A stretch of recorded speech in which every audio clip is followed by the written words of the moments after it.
श्री गणेशाय नमः। ओम श्री सरस्वत्यै नमः। ओम श्री गुरुभ्यो नमः।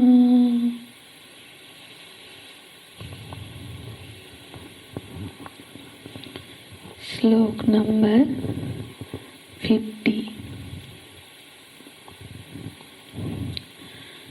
बुद्धियुक्तो जहातीह उभे सुकृतदुष्कृते तस्मात् योगाय युज्यस्व योगः कर्मसु कौशलम्।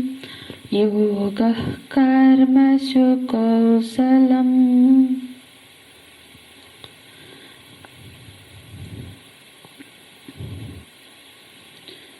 कृपणः फलं हेतवः। जो योग बुद्धि से रहित है उनके लिए भगवान ने कहा कृपणः फल हेतवः। और योग बुद्धि से युक्त जो है उनके जीवन में क्या क्या उपलब्धियां प्राप्त होती है उनका वर्णन आगे के कुछ श्लोकों में है। तो श्लोक देखेंगे हम। 50वां बुद्धि युक्त जहातीह। जो बुद्धि युक्त है माने जो योग बुद्धि से युक्त है। यहाँ पे जहाँ पे भी बुद्धि शब्द आएगा क्योंकि प्रकरण योग बुद्धि का है तो उसका हमको समझना है योग बुद्धि। योग बुद्धि से युक्त जो है वो बोलते हैं जहातीह। इह जहाती। इह माने इस इह लोक में अस्मिन् लोके। जहाती जहाती माने परित्यज्यति।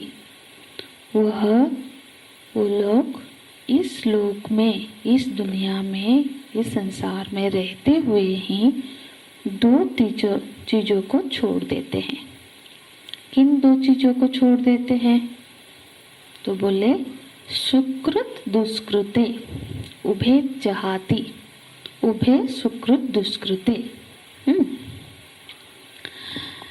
तो वो दोनों चीजें सुकृत और दुष्कृत माने पुण्य और पाप दोनों को ही छोड़ देते हैं। देखो पुण्य और पाप हमको पता ही है, पहले भी बहुत बार हमने चर्चा किया है। जो सकाम कर्म है और कर्म ही दोनों का हेतु है, पाप का भी और पुण्य का भी। सकाम कर्म सिर्फ सकाम कर्म से पाप होता है, सकाम निष्काम दोनों कर्म से पुण्य होते हैं। तो पुण्य का अर्थ होता है कि हमारे अंतःकरण में जो मेल लगा है उसको वो धो दे। मतलब लौकिक वासनाओं को धोने के लिए पारलौकिक वासना होती है। तो जैसे देव पूजा से इंद्रियों में क्या होता है, शक्ति बढ़ती है। ऋषि पूजा से ज्ञान की बुद्धि होती है। मूर्ति पूजा से सर्वत्र भगवत भाव होता है। और अवतारों से भगवान के वात्सल्य पर, करुणा पर आस्था बढ़ती है। ये सनातन धर्म की जो एक एक बातें हैं वो सर्व क्या है, पुण्य ही है। पुण्य है और अंतःकरण को शुद्ध करने वाले हैं। बोलते हैं सुकृत दुष्कृते। इसमें जो दुष्कृत है ना लगा है तो वो दुष्कृत शब्द नीचे ले जाता है। और मतलब दुष्कृत का अर्थ होता है जो भगवान से विमुख करते। भगवान गीता जी में बोलते हैं न माम दुष्कृति न मूढ़ाः प्रपद्यन्ते नराधमाः। और सुकृत क्या है? चतुर्विधा भजन्ते मां जनाः सुकृति न अर्जुन।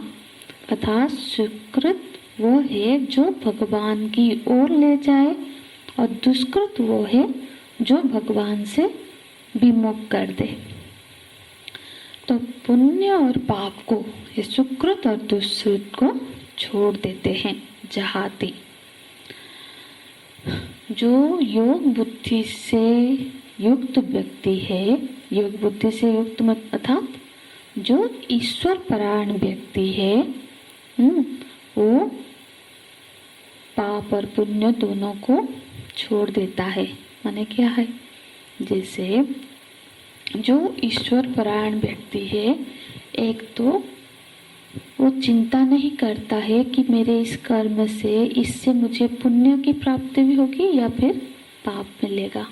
जैसे अर्जुन जी पहले सोचते थे कि युद्ध करूँगा तो पाप होगा, सन्यासी हो जाऊँगा तो पुण्य मिलेगा, और उसके बाद जब वो ईश्वर परायण हो गए तो फिर उन्होंने आगे की चिंता छोड़ दी।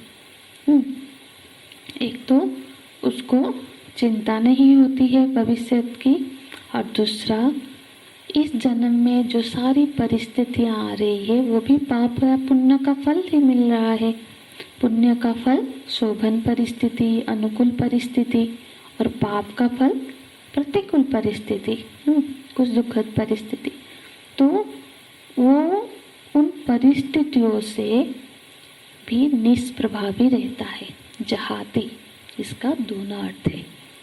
जो ईश्वर परायण बुद्धि से जीवन जीने वाला जो व्यक्ति है, भविष्य में पुण्य मिलेगा पाप मिलेगा, उसकी चिंता से वो रहित होकर कर्म करता है, और वर्तमान में जो परिस्थिति है उससे, चाहे परिस्थिति प्रतिकूल हो अनुकूल हो, उससे वो निष्प्रभावी रहता है। तस्मात् इसीलिए भगवान बोलते हैं तस्मात् योगाय युज्यस्व। इसीलिए अर्जुन, योग बुद्धि के लिए ही तुमको प्रयत्नशील रहना चाहिए। योगाय युज्यस्य, युज्यस्य माने प्रयत्नशील रहना। तो जो बोलते हैं कि योग बुद्धि को संभालने के लिए ये योग बुद्धि ही कर्म की श्रेष्ठतम सफलता है। योगः कर्मसु कौशलम, ये जो पद है ना, इसका भी अर्थ समाज में कई तरह से लोग करते हैं।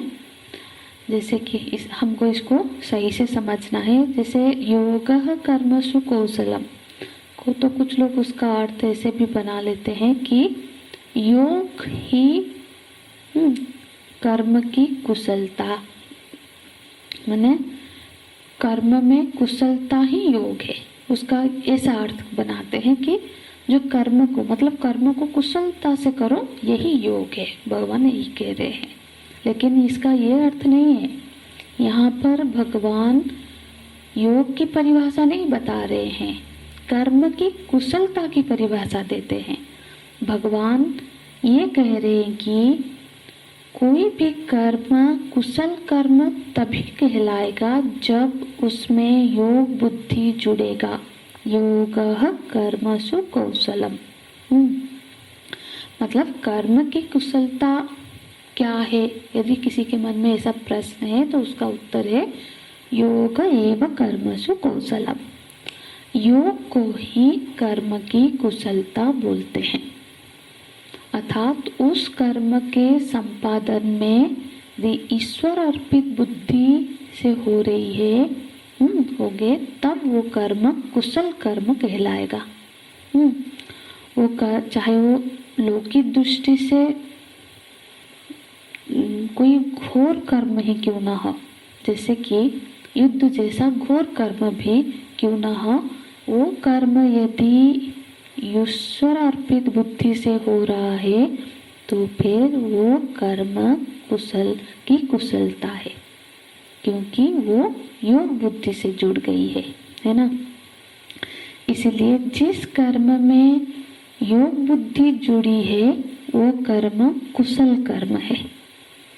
अन्यथा तो कोई कितना भी बड़े बड़े कर्म कर रहा है, बड़े बड़े प्रोजेक्ट्स कर रहा है,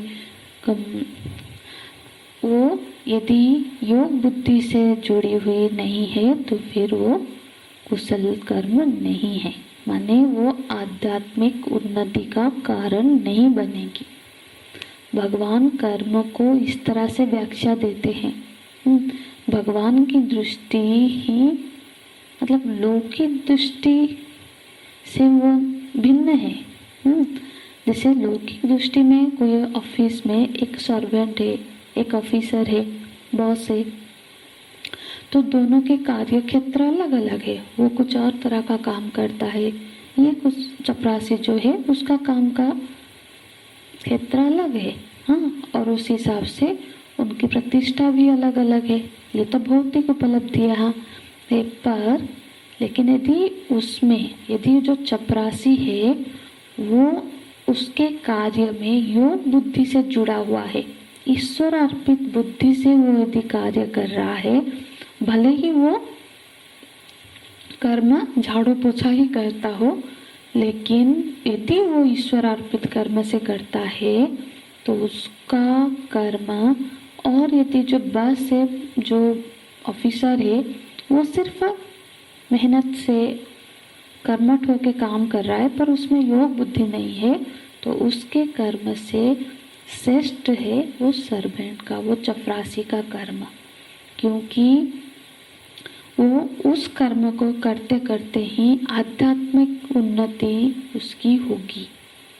लेकिन चाहे वो कितने भी बड़े बड़े प्रोजेक्ट्स बनाता हो, मेहनत करता हो, रात तक काम करता हो, ईश्वर अर्पित बुद्धि से नहीं है यदि उस ऑफिसर का भी, तब भी वो उसको आध्यात्मिक विकास का हेतु नहीं बनेगा। भौतिक विकास मिल सकता है, प्रमोशन मिल सकता है, हाँ, प्रतिष्ठा बढ़ सकती है, सैलरी बढ़ सकती है, पर आध्यात्मिक उन्नति, अंतःकरण की शुद्धि रूपी फल की प्राप्ति नहीं होगी। लेकिन झाड़ू पोछा करते हुए भी यदि ईश्वर अर्पित बुद्धि है तो वो अंतःकरण की शुद्धि का हेतु बनकर आध्यात्मिक उन्नति करवाएगी। इसीलिए योग बुद्धि ही हर प्रकार के कर्म की कुशलता है, माने वो कर्म कुशल कर्म हो जाएगा यदि उसमें योग बुद्धि की मिठास आ गई, नहीं तो फीकी है। तो योगः कर्मसु कौशलम। आगे के श्लोकों में योग बुद्धि की फलश्रुति बताएंगे भगवान, वो हम कल की कक्षा में देखेंगे। हरि ओम तत्सत्। ओम पूर्णमदः पूर्णमिदं पूर्णात् पूर्णमुदच्यते पूर्णस्य पूर्णमादाय पूर्णमेवावशिष्यते। ओम शांति शांति शांति। हरि ओम। श्री गुरुभ्यो नमः। हरि ओम।